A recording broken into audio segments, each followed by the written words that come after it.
Hello，各位朋友，大家好，歡迎大家翻到嚟平超城，我係阿添啊。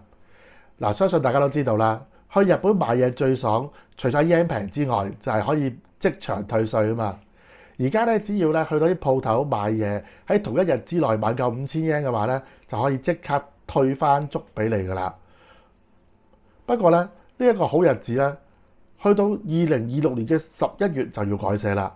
到時大家就唔可以再喺鋪頭裏邊直接辦理退稅手續，你一定要咧出咗境，入咗機場禁區之後咧，先至可以辦理呢個退稅手續嘅喎。嗱，新嘅制度有兩大伏位嘅喎，大家一定要知。第一，退唔足，因為日後退稅好大機會會交俾第三方公司嘅代辦啊。佢哋扣埋手續費之後咧，隨時只係得翻90%嘅咋。第二，排到癲啊！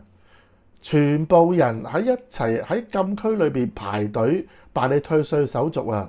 到期時你唔好話去 lounge 啊，連去廁所都可能冇時間啊！所以咧，以後去到機場啊，搭飛機翻香港嘅時候咧，最好就提早4-5個鐘到機場啦，都唔過分啊！嗱，大家諗下，我哋去日本嘅時候，我哋睇下啲官員做嘢有幾快，就明白我講乜嘢啦。呢個真係經驗之談，唔係我亂講㗎，大佬。大家話係咪啊？咁呢一個咁好嘅制度持之以恆，咁點解無端端佢哋會宣布改制呢？嗱，講到底就因為而家嘅消費稅加到10%啊，免稅差額咧就真係非常之大。有啲人咧就係利用呢個即場退稅嘅漏洞啊，將貨品買完又轉賣俾日本人做圖利。日本政府為咗打擊呢個走私漏稅咧，先至決定轉用呢個先付後退嘅政策嘅啫。嗱，講起消費稅咧，順便同大家補下歷史。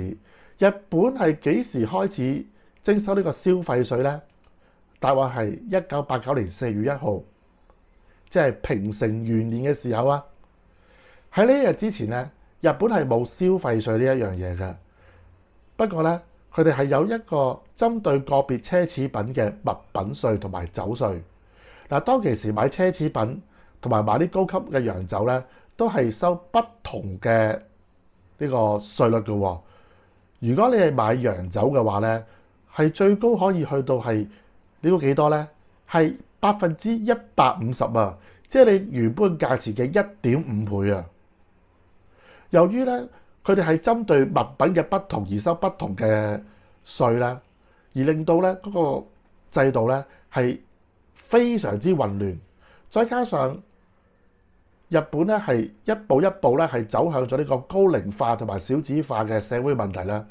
日本政府咧喺1989年咧係統一改收呢個3% 嘅消費稅，同時都係取消咗物品稅同埋高額嘅酒稅。當其時咧有錢佬係最開心噶啦。你諗下喺呢個物品稅嘅時代，買洋酒要俾150%喎。但係消費稅之後咧，唔使俾嗰150%，只係俾3%啫。你話係咪 happy 過癮先？嗱，之後咧消費稅咧就開始慢慢加啦。嗱，去到1997年咧就由3% 加到5%， 2014年咧就加到8%， 而到咗2019年咧係加到10%。不過外賣同埋無酒精飲品咧就維持喺8%。新嘅退稅政策咧，無疑係為旅客咧係帶來一些不便嘅。但係每一個國家咧都要保障稅收穩定啊，先至有得發展噶嘛。唔知道大家點樣睇呢？今集就講到呢度啦。請大家俾個 like、share 同埋 comment 支持下。今集講到呢度，下次再見，係咁先，拜拜。